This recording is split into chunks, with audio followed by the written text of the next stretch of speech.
Hello! Today we'll be looking at what's in this exciting box from ImmersionRC, but just before we get into that, a quick reminder to please like or dislike this video if you didn't like it, comment down below, don't forget to subscribe, and if you can find that little bell icon, click on it, and depending on YouTube's mood, it might tell you when I'm uploading videos. This is the ImmersionRC PowerPlay FPV DVR. What is it?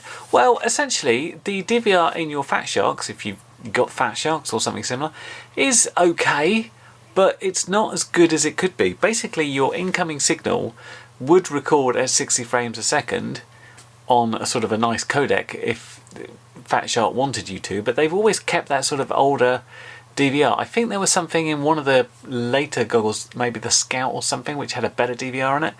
So this is kind of acting as a replacement. It will record up to 60 frames a second. I think it uses an H.264 codec. So basically a nicer DVR. Especially going from 30 frames to 60 frames, you really do notice a difference. Sometimes it's like, I've been flying, it feels really good, I come back and look at it on a computer and think, oh, that doesn't look as good as I remember it being, and it's because you're losing some of that fluidity because you're not having that frame rate.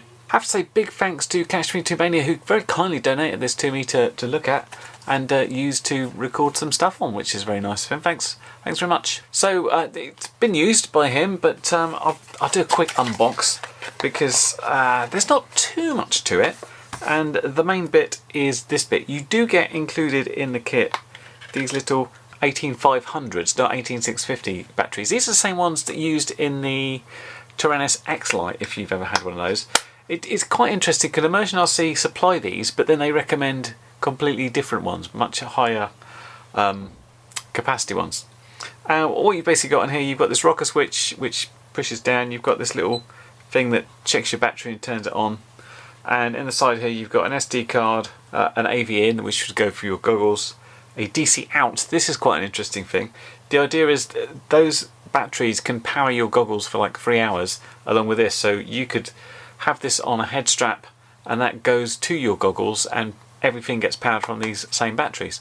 So that's quite nifty, and because of that, elsewhere in here we've essentially got, I think, little bits and bobs here to go on your head in some way. Then we've got things like cables that go from the unit to your goggles, so we've got power, we've got video, and quite importantly we've got the little pretend balance lead so you can run your fan. And then you've got a much longer one of those same things, so you've got the option to put it on your head, but of course you can just put the whole thing in your pocket or put it down somewhere so you don't have to, you know, be weighted on the head at all. Then we've got this little screwdriver and something or other, looks like a fan cover. Not sure what that is. As with most ImmersionRC products, there's not any documentation in the kit. They produce the manuals online, so I'll be having a look through that, see what I need to do. Basically I want to go out and get a load of footage, basically take it with me on a bunch of other reviews I'm doing and see how it goes, and then I'll report back. So this has probably been filmed several weeks before I actually come back and show you what I got up to, because I want to see how it performs, how it compares to your regular DVRs for something like a FatShark, and how it feels on the head and what sort of time we get out of that battery. Okay, so just before we go out and do some flying, what I liked about this is I was able to attach it to my goggles and have it all just store in my goggle bay. Instead of using this battery, which would normally be there, it's basically replaced by that. But let's show you how it all goes together. So we have this bit here, and it's designed to be threaded in at the back, and you see you've got these nice little squidgy bits that go against your head. And then this bit here has a couple of bits and some indentations here and underneath, where basically you just slot that in like that, and then you've got obviously the stuff coming through. Now when I was looking at this earlier, I always thought, oh, put it at the side of your head. That's because when I was starting out in FPV, I had this thing. This is, I think I got this from BevRC. It was like the Japan DVR, and it's basically a little DVR that you could start off, and it's got this little strap, and I used to put this as the opposite side to my battery and record that way before I had the Dom V3, so I was used to that. This is sorted out so it does go at the back. Now this means it can be a little bit heavy, and this is where this came in. If you notice this is like this fan cover, but it's got that little loop on it. And if you look here, we've also got a loop there. The idea of this is you replace this cover and then you have this extra strap in the kit, and you can thread that round so it takes the pressure off your head. Basically it's like sort of balancing it out that way. So I'm just gonna take a quick break to swap this out and put that on and see how it looks. Okay, so with the fan top changed out and the extra strap there, it looks like that, and it looks a little bit, well, different, but it certainly feels a lot more comfortable. That is quite a weight behind.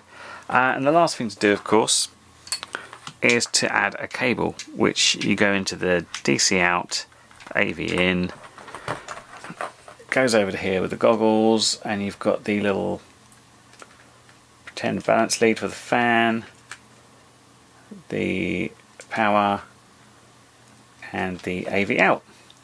Simple as that. And you'll notice there's nothing going on there yet, but if we now turn this on,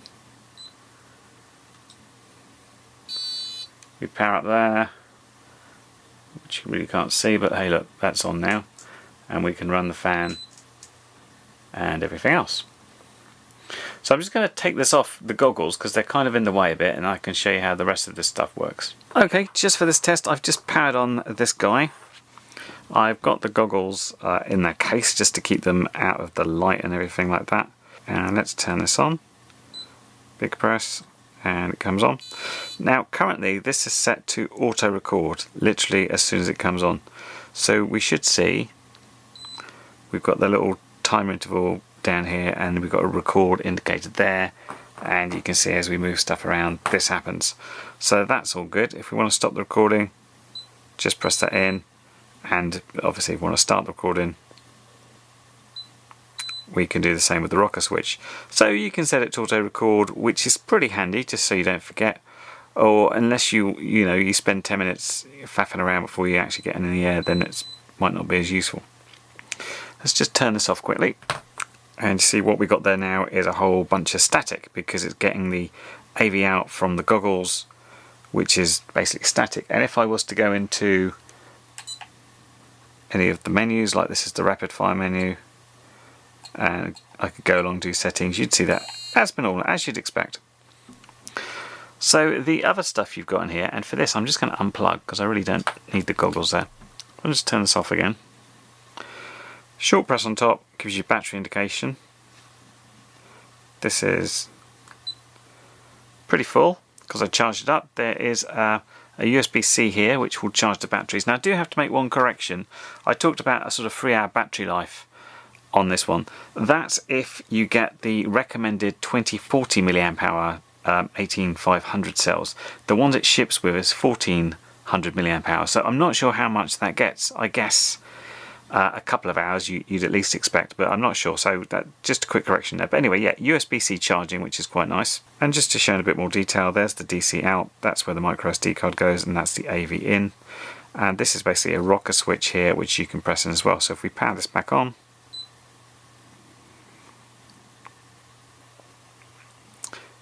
you can then press this again and you'll go into the options screen. So you can go into playback, for example, and you can see the bits we just had there, so I can play that back if I want to. It's not very exciting because it didn't really do much, did I? And we can go forwards easily and backwards easily on that rocker switch.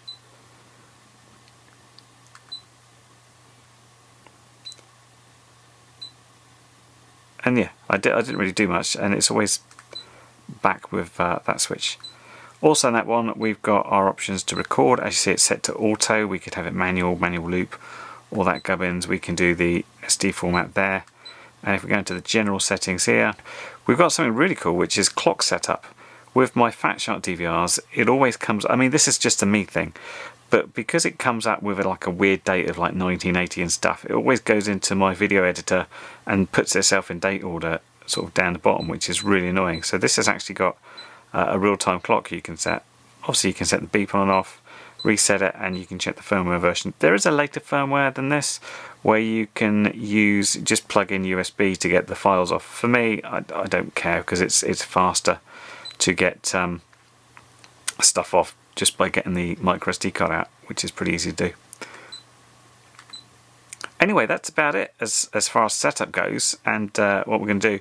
So yeah, I'll go back to where I left the last thing, which is going to be, I'm going to now go out and fly a bunch of stuff with this, record it and see what happens. I quite like the idea is if you are in the field and people want to know what's going on, they can just look at the back of your head and they can see stuff, which is weird, but let's see how it goes. Okay, my first test in the field. Let's get flying, see how it looks. So here we go with the first time of me using this, and we're going back a good few weeks ago when I was testing out the Caddx Ant Nano, and this is flying in the little HDLC Petrol 132 using one of those tiny 6S lipos. Now instantly I sort of think, oh, this looks pretty good. It definitely looks smoother, I can tell that, but I don't really think you can tell the difference unless you compare them side by side. So what I did, whilst I was flying with the DVR attached to my head, I was also recording on the FatSharks as well. So let's bring that into view. Now, I've done as much as possible to sync these clips together, but occasionally there's little frame skips or some sort of loss, so they will always slightly go out of sync and then sometimes come back together, but that's about the best I've got. But I think it gives a fairly good direct comparison. And it was quite startling to actually look at this, because I do notice that the FatShark recording on the right does look like it's got a kind of grey blur over the top of it. You can really see the difference in the codecs, where some of those finer details are kind of blur out a bit, where they're sharper in the PowerPlay. Now, it could be that the PowerPlay could be accused of slightly over sharpening things, but generally speaking, I'm preferring that. You can definitely tell or suspect it's at a higher bit rate because there seems to be more there. I don't know where the sort of the smudginess comes from the FatShark DVR, that you can see that there's more noise in the sky. Perhaps it's the way that it compresses that, it just sort of generates more noise in there. But yeah, when you compare side by side like this, you can really tell the difference. So that's nice. Now, on the downside, what you do have, and I sort of picked it out, and if you look very carefully, you might be able to see it. Sometimes you can see what looks like a slight shake on the frame of the PowerPlay. Now, to get a better understanding of what was going on here, I have to give thanks to YouTube user License to Drive, otherwise known as Rid, who I've spoken to previously a good few times over the past few years, because he was doing a lot of work several years ago trying to get the best possible recording he could out of FatSharks, and he was using laptops and capture cards and all sorts of AVI software to get the best possible recording, and he was getting really great results, but it was an awful lot of faff and hassle to set up. But I wanted to talk to him about this because it kind of looked like it was a deinterlacing problem, and he said this was basically correct, and this is what all the sort of DVRs do that try and get to 60 frames a second. The other one I've reviewed before, which is made by FXT.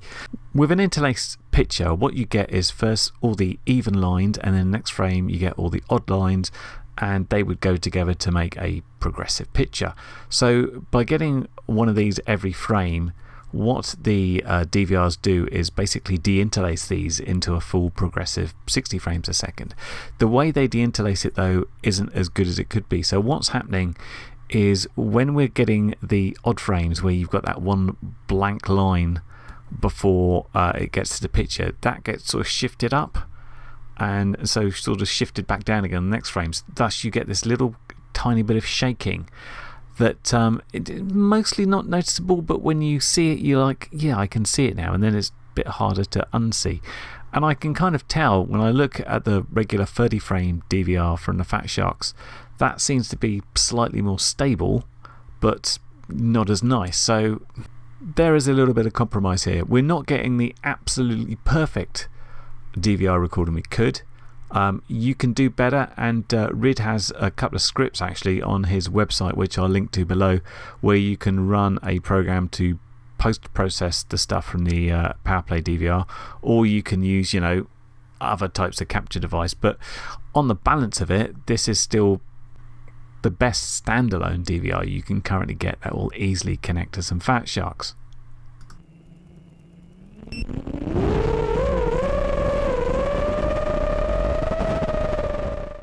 So I just wanted to check if the unit records sound, and if you're getting sound through to your goggles from your VTX, then this will get passed through to the DVR. This was a test of the Nebula Micro, a camera which I didn't particularly like, and let's bring up the FatShark in a different way here. So we're comparing these ones side by side, which gives a bit of a different view, and a couple of things struck me on this one, because as I said, I didn't particularly like this camera. It seemed a bit noisy, a bit oversaturated, and where there is some noise, it seems like that noise is exacerbated more on the FatShark DVR. You can see a lot of sparkles in the grass. We just had a bit of a frame loss there, and we can certainly see more flicker in that blue sky. It's not completely lacking on the PowerPlay DVR, but it seems to get a sort of worse image overall. So where you've got a worst image, the DVR in the FatShark seems to make it worse, and who knows what YouTube's going to do to this. I'm uploading this in 4K, not because this is 4K footage, obviously. It's because it tends to compress it a little bit more friendlier, so it doesn't give so much of a loss as a normal 1080 thing would. But yeah, so in a picture where we've got more noise generally, the DVR and the FatShark seems worse again than the PowerPlay DVR. And just to round off some of this clip footage, this is from my Foxeer Predator 5 micro review, which again, it's not a camera I particularly liked. I don't think it dealt very well in bad light, and we've got sort of flicker again, and I didn't like the oversaturation. It seemed very much like the Eachine Nebula Micro actually. Anyway, I wanted to show this just with the PowerPlay DVR footage to give you guys a sort of better look of how it looked at 60 frames per second, more of a full screen thing, and see if you could see any of that sort of slight jitter that seems to pop up occasionally. I would certainly say there is a massive improvement on the DVR footage here. One thing I often come back with, and I do quite a lot of camera tests and VTX tests, is I get back and I look at my footage and I have to do a voiceover to say, well, this doesn't really look like the footage I captured. Generally speaking, I would say it looked much better when I was through the goggles, and of course that's because generally speaking, a FatShark DVR has halved your frame rate, and now we've seen it makes everything a bit blurry and puts some weird grey sort of weird filter over it almost. So we're certainly getting a better experience through this DVR. Is it the best possible experience? No, but I think it's an improvement of what's built in there. It's just a shame that FatShark, and they're not doing anything differently. They're still not putting a decent DVR in, and I guess to be fair, that's because most people don't ever sort of look at their DVR footage or upload it to YouTube because it's DVR. Why wouldn't you be capturing HD footage? And from my point of view, it's because often I review cameras and VTXs, so I want to show you guys what it looks like for me through the goggles, and I can't do that by capturing HD footage. But also I kind of like DVR footage because I always want to know what the pilot was looking at, especially if you're going like through a bando or something where the reception might be very bad. I'm like interested to see what you guys are able to cope with and how bad the interference is, and if you can still do it, that's much more impressive than the sort of nice smooth HD footage which you know, the GoPro is going to get you anyway. Now, one thing I did have to do with mine is replace the original batteries. As I mentioned, these were used before, so I put some new 2000 milliamp hours in, and they lasted, well, over an hour in the field and still had some left, as opposed to the previous batteries which lasted about half an hour and then seemed to be completely dead. Good thing about this is because it links into your FatSharks give the normal beeping alert that this is just about to shut down, because if it didn't do that, this could just shut down mid-flight and you'd be like, it's all gone blank, but you get that warning through the FatShark still, so that's good. So would I recommend this? Well, it's much better than the current DVR and the FatSharks, but it's not for everybody. For most people, of course, the DVR in the FatSharks or whatever sort of goggles you have will probably suffice, because not that many people go back and look at it or want to publish it. I do, and where I'm doing things like testing cameras and VTX and stuff, this is really, really handy. So the future footage from this point onwards will mostly probably be coming from this thing, because basically I'll just have this on the back of my head and be recording that way. Also, on a social basis, because it's on the back of my head, people can always come and watch. I've never been able to let people look through my goggles because I have bad eyesight, and so I have -6 diopters in there, so they couldn't see a thing if they looked through my goggles. So at least I can give them this or a standalone screen to look at. It's just a shame that that little deinterlacing artifact isn't quite right. I don't know if they can update the firmware to do that, or that's in some embedded chip that does it for you or something. It's just a bit of a shame that that doesn't happen. It's more of a shame though that we still have external DVRs like this and it's not built into the goggles. I don't know why FatShark lagged behind on this so much.